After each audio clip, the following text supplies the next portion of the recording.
This is Facility Science Podcast number 15. I am Jason Doolittle, and today I'm talking about LoRaWAN. But before I get into actually LoRaWAN, let's talk about LoRa. LoRa is L-O-R-A. The L-O is for long, the R-A is for range. So LoRa is a long-range, low-power communication technology. And this is a proprietary technology owned by a company called Semtech. And LoRa is a physical layer communication mechanism. And if you want to learn more about communication protocols and layers and that sort of thing in the context of network communication, you can go listen to number 1 of this podcast called How the Internet Works. So LoRa, yes, it's a physical layer communication mechanism, and it uses a spread spectrum modulation technique to communicate over very long range. So that's up to 15 kilometers or more than 9 miles in rural areas, and with a good penetration in urban areas and buildings. And it does this using very low power. And the low power consumption of something like LoRa enables long-lasting battery-operated devices. And a commonly cited figure for how long a LoRa device can last is up to 10 years on battery. It depends on the device, obviously, and the battery. And the trade-off we make for the long range and low power is that we get a relatively low data rate. So we can't send a whole bunch of data over LoRa communication. And LoRa uses ISM band radio frequencies. ISM stands for industrial, scientific, and medical. And these basically, what this means is these are unlicensed radio frequencies, which means you can transmit signals using these radio frequencies without having a license, which is not true for all types of radio frequencies. LoRa is an example of what's called an LPWAN technology. LPWAN stands for Low Power Wide Area Network. And an LPWAN is basically a type of wireless network that enables long-range communication at a low bit rate at low power. And this is one of the kinds of technologies that enables the Internet of Things. That's IoT, big buzzword that's been around for the last few years. This is one of the technologies that helps enable that. And so if we compare something like LoRa to other types of wireless networks that we're familiar with, one is Wi-Fi. So Wi-Fi has a limited range. It has relatively poor indoor penetration. It also has a high power consumption. But for those things, you also get a very high data rate. And like LoRa, it uses unlicensed spectrum. Another very common wireless communication technology is cellular technology. And cellular technology has a long range, high data rate, but also high power consumption, and it uses licensed radio spectrum, which effectively means that network access is expensive.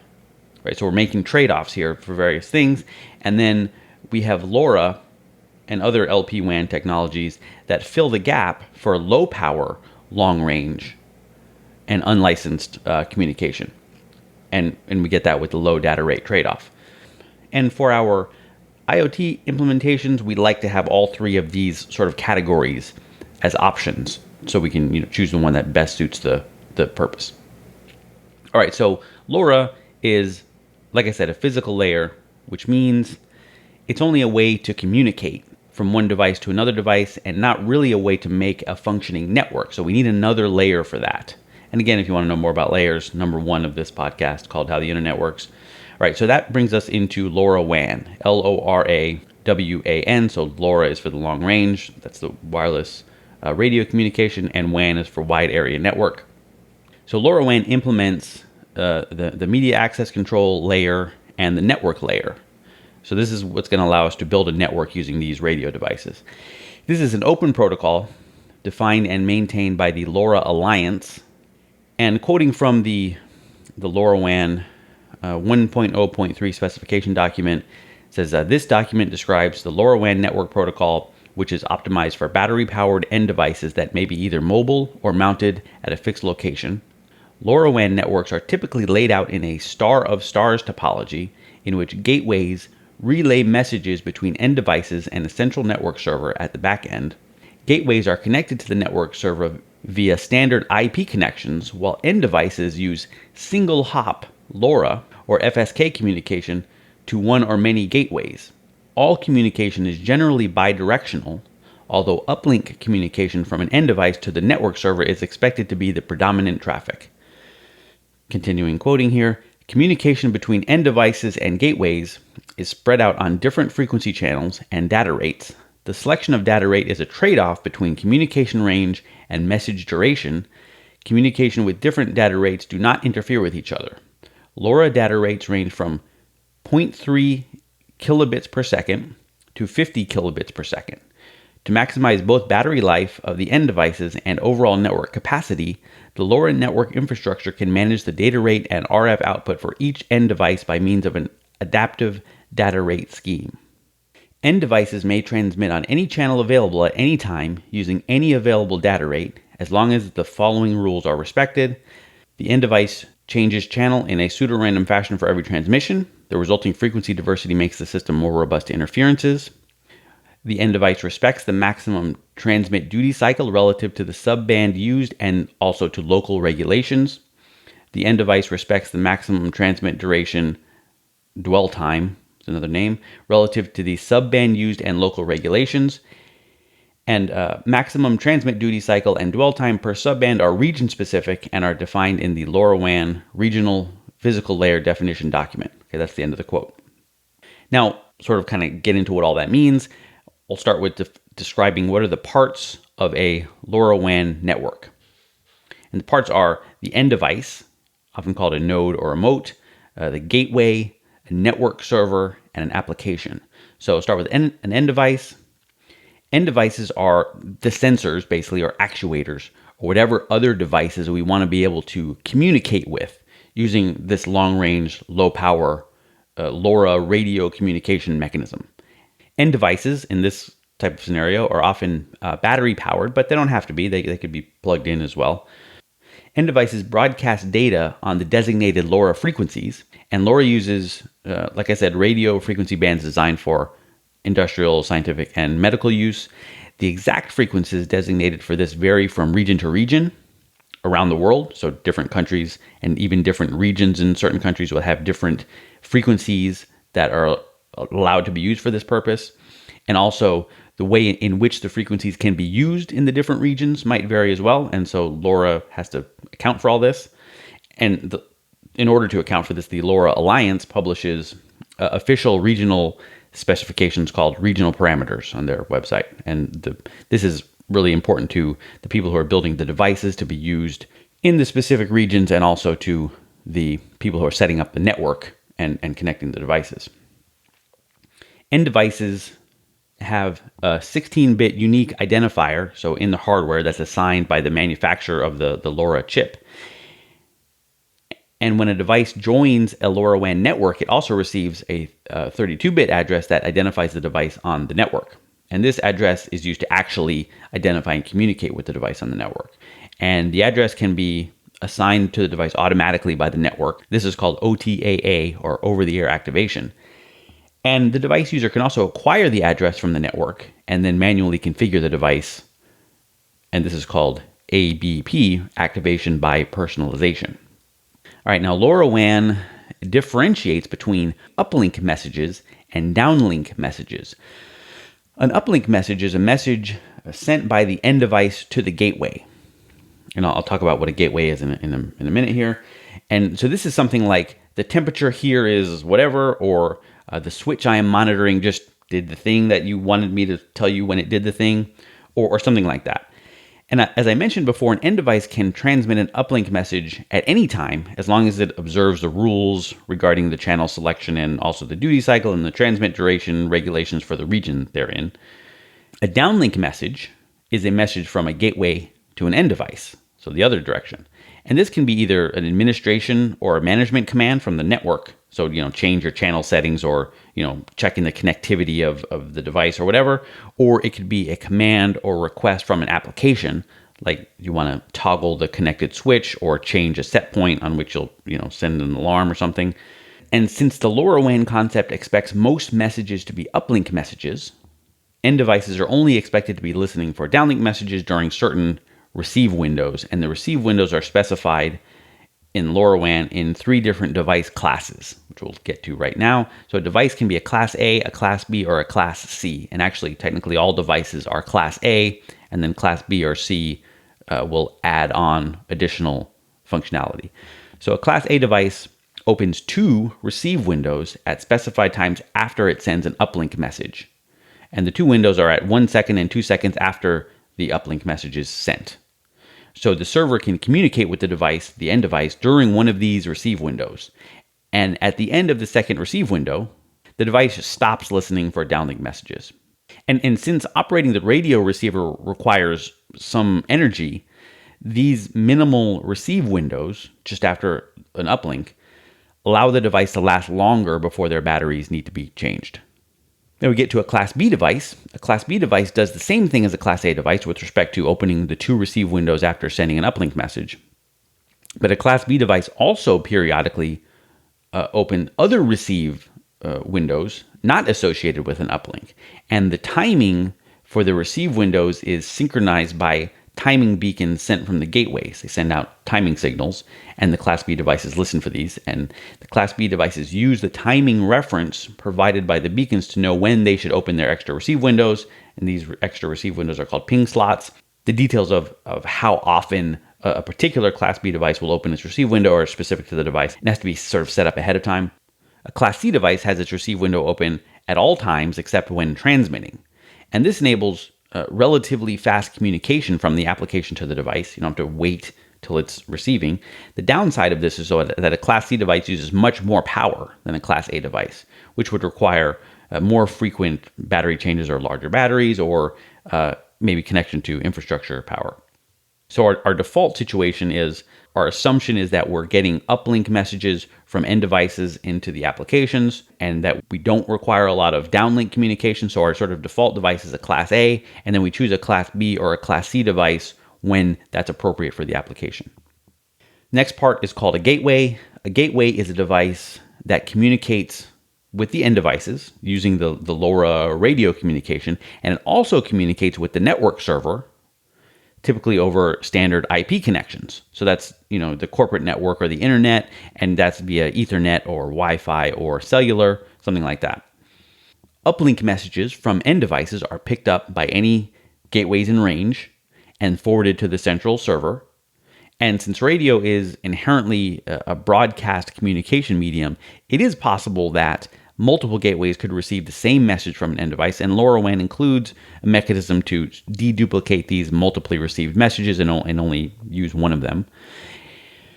When the network server wants to send a downlink message to an end device, the server sends that message to a gateway, which then forwards the message to the end device, and the protocol includes the required mechanisms to identify the single gateway that can most likely reach the end device that needs to be reached. And like end devices, each gateway has a unique ID that identifies it on the network. And because of the long range of LoRa, the radio communication mechanism, and the careful management of the communication bandwidth, a single LoRaWAN gateway can potentially serve up to thousands of end devices spread over a very large area. So, tens of square miles or kilometers. All right, next part of our network here is called the network server. And the network server manages a network of gateways and end devices, and also provides a mechanism for applications to interact with devices and with device data. The network server knows about all the devices connected to the network, and it provides the mechanism for the devices to join the network. So that's by giving out addresses and the network parameters and whatever else the end devices and the gateways might need to operate on the network. The network server receives all uplink messages from all end devices that are forwarded to it by the gateways, and keeps track of the status of all the devices. The network server also initiates all downlink messages and identifies the gateway through which to forward a downlink message. And then the network server also provides access to applications that want to make use of data from the end devices through the appropriate APIs. Now, the last sort of main piece of our LoRaWAN network is the application. And an application is basically anything that uses data from end devices. So for a private, maybe single purpose network or a single user network, the application or applications might be tightly integrated with each other and tightly integrated with the network server. For a more general use network with potentially multiple users, maybe none of which are the actual operators of that network, there may be many applications, each of which only use data from a subset of the connected devices. So applications could be things that monitor for alarm conditions, they record trends in data, they might track the location of assets, or whatever else makes sense for the data provided by the end devices. And like the end devices and gateways, each application has an ID that uniquely identifies it to the network server. So I mentioned above from the quote from the specification that the LoRaWAN makes use of a star of stars topology. So I'll sort of elaborate on that in case it wasn't already clear from what I've said. The center of the star is the central network server. Data from all devices is directed toward the central network server. And then the arms of the central star, or rays or beams or whatever stars have, are the links to the gateways, right? So the network server is in the center. The gateways surround the network server in the star pattern. And then the gateways themselves are centers of their own stars. And the star beams, whatever, of the gateways are the LoRa channels connecting to the end devices. And then since, again, the specification said that typically we're on one hop LoRa channel, that's as far as we go. We go end device over LoRa to gateway, gateway over something else, IP generally, to network server. Okay, now security. So LoRaWAN has security built in and uses two separate security layers. One layer protects the network and the other layer protects application data. So LoRaWAN security protects against the normal types of things you want in a network security scheme. For example, it provides authentication to end devices and gateways and servers, so they know that they're talking to who they mean to be talking to. It also provides data secrecy and data integrity, so someone who's not supposed to be able to see into the data can't see it, and someone can't change the data without the legitimate parties noticing that. It also protects against replay of messages. You can't capture a message and send it again. And a network can be set up so that the network operator can't see into application data, and the application users can't read network management messages or access data in other users' applications. So we have this two-tiered security mechanism that separates the security of the network communications and the application communications from each other. While it remains to be seen how robust the security architecture of LoRaWAN actually is over time, we'll see what the hackers can do with it. It is a nice thing that LoRaWAN does have security built in from the start. I did find a paper called Security Vulnerabilities in LoRaWAN. I can imagine what some of those might be, but I haven't really had a chance to read the paper yet. There's a link to it in the notes, facilityscience.com, and this is number 15 if you want to read that paper. I'll probably get around to it eventually. Now let's do a quick summary of the benefits and drawbacks of LoRaWAN. Benefits are you get long-range communication and good penetration inside buildings. You get very low power consumption. A LoRaWAN implementation is relatively inexpensive per end device, both in terms of capital expenditure and operational cost. And something I didn't mention before, but a nice thing that you can get with LoRaWAN is geolocation by triangulation. So that's without GPS. The end device can communicate with multiple gateways that have known locations, and then the network can figure out, based on the time it takes for the signal to reach each gateway, approximately where the end device is relative to those multiple gateways. Right now, so some drawbacks of LoRaWAN are the low data rate, extremely low data rate. You can't communicate a lot of data very quickly. And another big drawback is the high latency, which basically means you can't get instant communication and response. You can only communicate with most of the end devices during short receive windows. So it's not a real-time kind of communication thing. Then you have some options if you want to actually use LoRa in your facilities or your business. You can build your own LoRa network or LoRaWAN network. You can hire a commercial network. There are network operators that will sell you access to their LoRaWAN network. The benefit of that is that they may have a network that's distributed over a large area, maybe over a larger area than would be feasible for you to implement yourself. Or you can use a public network. There are public LoRaWAN networks that are set up by enthusiasts who want to push the adoption of IoT technology. One of the big ones in that area is called the Things Network. Check that out if you want to test out the idea of using LoRaWAN in your business.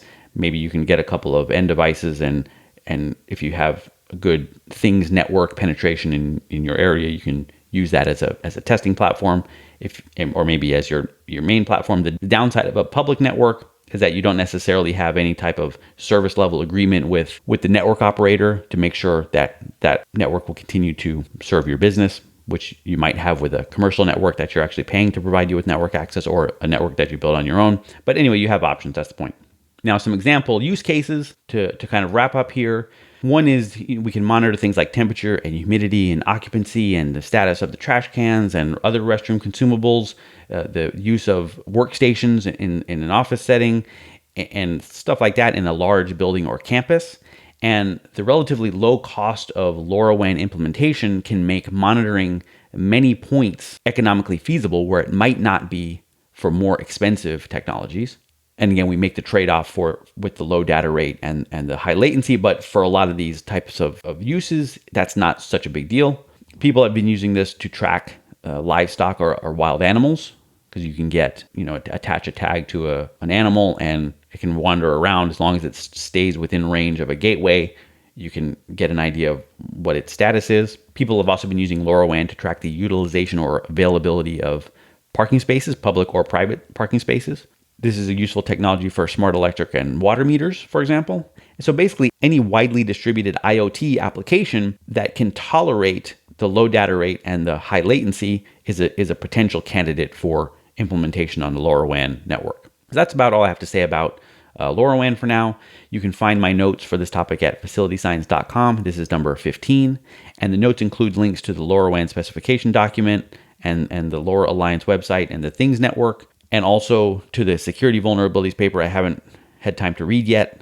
If you have any questions or comments about this topic or suggestions for topics you'd like to hear about, you can contact me by email at podcast@facilityscience.com or @facilityscience on Twitter. I hope this was helpful to you, and thanks for listening.